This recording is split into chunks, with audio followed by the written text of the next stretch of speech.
বিসমিল্লাহির রহমানির রহিম। সম্মানিত পোলট্রি খামারি ভাইরা, আমি আসলে অনেক দিন ধরে আমার ইচ্ছা যে একটা কন্ট্রোল শেড আমাদের এলাকাতে হয়েছে, এটা আমি দেখার জন্য। আজকে যাই হোক, মোটামুটি একটু সময় হাতে আসছি বিদায় আমি চলে আসছি আমাদের আক্তার ভাই, মা পোলট্রি ফার্মের স্বত্বাধিকারী আক্তার ভাই। উনি আমাদের ডিলার, উনি নিজস্ব একটা খামার করেছেন কন্ট্রোল শেড।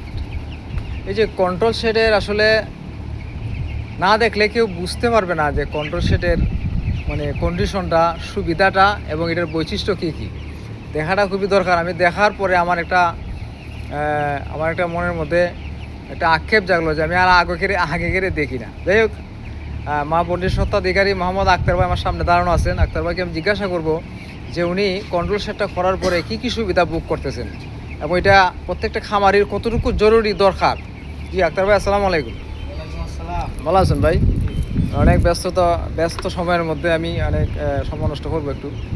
আপনি যে কন্ট্রোল সেটটা করলেন, এটা তো অনেক টাকা খরচ হয়েছে, তাই না? অনেক টাকা খরচ হয়েছে। হ্যাঁ, খরচা হওয়ার পরে আপনি খরচা করার পরে আপনার মনে এটা যে সুবিধাটা, কতটুকু সুবিধা বা এটা করা দরকার কিনা? খরচা করার পরে এটা মনে আমার খুব একটা আনন্দই লাগছে। বর্তমানে যে অবস্থা, যে যুগ, বর্তমানে যে আদার, এই অবস্থাতে কন্ট্রোল সেট ছাড়া আমার ফলা খুব কঠিন, সম্ভব না। ভালো ওজন আনতে গেলে আর টিকা থাকতে গেলে কন্ট্রোল সেট ছাড়া কোনো বিকল্প রাস্তা নাই। আর যে কোনো সময় ওয়েদার যখন তাপমাত্রা বাড়ে যায় তখন অ্যাক্সিডেন্ট হওয়ার সম্ভাবনা থাকে। তো আপনার কন্ট্রোল সেট হওয়ার কারণে এটা নিশ্চিন্ত হওয়া যায়। তো আপনি যখন কারেন্ট নেগা তখন আপনি কি করেন? কারেন্ট নিলে ওই যে ব্যাকআপ জেনারেটর আছে, বিকল্প জেনারেটর আছে। যেখানে আমি দেখলাম জেনারেটর তিনটা জেনারেটর রাখা আছে। আসলে জেনারেটরগুলো অনেক বড় বড়। ইদানিং মনে হয় একটা জেনারেটর আনছেন আপনি অনেক বড়, যেটা এটা 32 গোড়া ইঞ্জিন, 32 করে ইঞ্জিন, 20 কিলো জেনারেটর না? তো ওজনের দিক থেকে কিরম হয়? ওজন আলহামদুলিল্লাহ, ওজন যা পাই শুক্রিয়া না? শুক্রিয়া আলহামদুলিল্লাহ। আমরা যারা যাই হোক, তারপরে ফোনে কথা বলতেছে, অনেক কথা বলার পরই ডাক্তার ভাই, এখন আমরা যারা মনে করেন, আপনি তো মনে এটা বড় একটা প্রজেক্ট করছেন, প্রায় যেন 10-20 হাজার মুরগির খামার।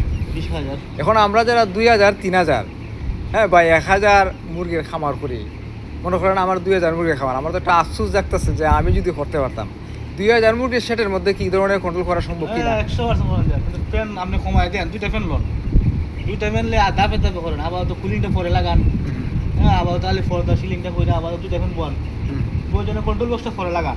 আচ্ছা, কিন্তু অতিরিক্ত যখন আমরা তাপমাত্রা তখন দুইটা ফ্যান ছেড়ে দিলে ওর অটোমেটিক তাপমাত্রা কন্ট্রোল তখনই দরকার যখন আপনি আমি যখন কন্টিনিউটি খামারে থাকবো, বা আমি যখন তাপমাত্রাটা বুঝবো যে এখন আমার আর দরকার নাই ফ্যানের বা ঠান্ডা তাপমাত্রা ঠিক আছে, তখন আমি অটোমেটিক নিজে বন্ধ করি। কন্ট্রোলটা তো নিজে বন্ধ এবং চালু করার লেগে। আমি যদি নিজে বন্ধ করি সারি, তখন তো আবার তো কন্ট্রোল প্যানেলটার মানে যে খরচাটা এটা বাড়ছে আস্তে আস্তে ইনভেস্ট করে। আসলে যাই হোক, আক্তার ভাইকে অসংখ্য ধন্যবাদ। এই ধরনের একটা প্রজেক্ট সবাই করতে পারে না, টাকা থাকলেই হয় না। এই ধরনের মন মানসিকতা লাগে, এই ধরনের ব্রেইন লাগে, সেট আপ লাগে। সবার মাথার মধ্যে টাকা আছে কিন্তু ব্রেইন নাই, সেট আপ নাই। আমি আক্তার ভাইকে অসংখ্য ধন্যবাদ এই ধরনের একটা প্রজেক্ট করার জন্য। আস্তে আস্তে হয়তো আমরা যারা নতুন খামারে আছি, আমরাও মনে একটা উৎসাহ জাগবো এই ধরনের প্রজেক্ট দেখলে। আমরা আক্তার ভাইয়ের পরামর্শ হলো গিয়া 2,000, 1,000 খামার ইচ্ছাগুলো করতে পারবো, কিন্তু সময় ইনভেস্ট করতে হইব। করলে করা সম্ভব।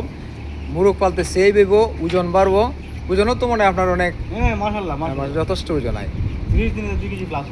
আলহামদুলিল্লাহ, ভালো। কারণ ঘরের যে পরিবেশ, যে এটা সারার আগে কিরকম আছে, অটোমেটিক শুকাই যায় না? সুবহানাল্লাহ, কি সিস্টেম আল্লাহ মানুষের। দেখেন, আমি এটা সারার আগে তো কেন গরম মোটামুটি লাগছে, কিন্তু এখন বোঝা যাইতেছে প্রাকৃতিক বাতাস দুধু হয়ে যাইতেছে।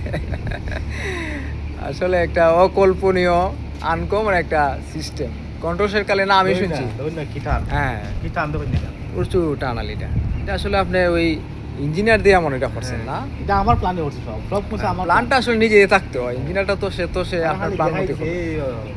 আচ্ছা, আপনার এটা আসলে আমার বুঝে পড়ছে। আমি কিন্তু ভিডিওতে বাহিরের কন্ট্রোল শেডগুলো আমি দেখি, কিন্তু আফসোস লাগে। কিন্তু বাংলাদেশে যে এরকম একটা কন্ট্রোল শেড আমার বাড়ির পাশে আছে, আমি আসলে জানতাম না। দেখার পরে আসলে খুব ভালো লাগতেছে। আমার মনে হইতেছে যে আমি একটা করি। যাই হোক, যদি কোনো সময় অবস্থার পরিবর্তন হয় তাহলে একটা কন্ট্রোল সেট ইনশাল্লাহ আমি করবো। যারা দেখছেন সবাই আক্তার ভাইয়ের সাথে যোগাযোগ করতে পারেন, বললে উনি আপনাদেরকে সুপরামর্শ দিবে। ওনার মন মানসিকতা অনেক ভালো। এখানের মধ্যেই থাক। আসসালামু আলাইকুম।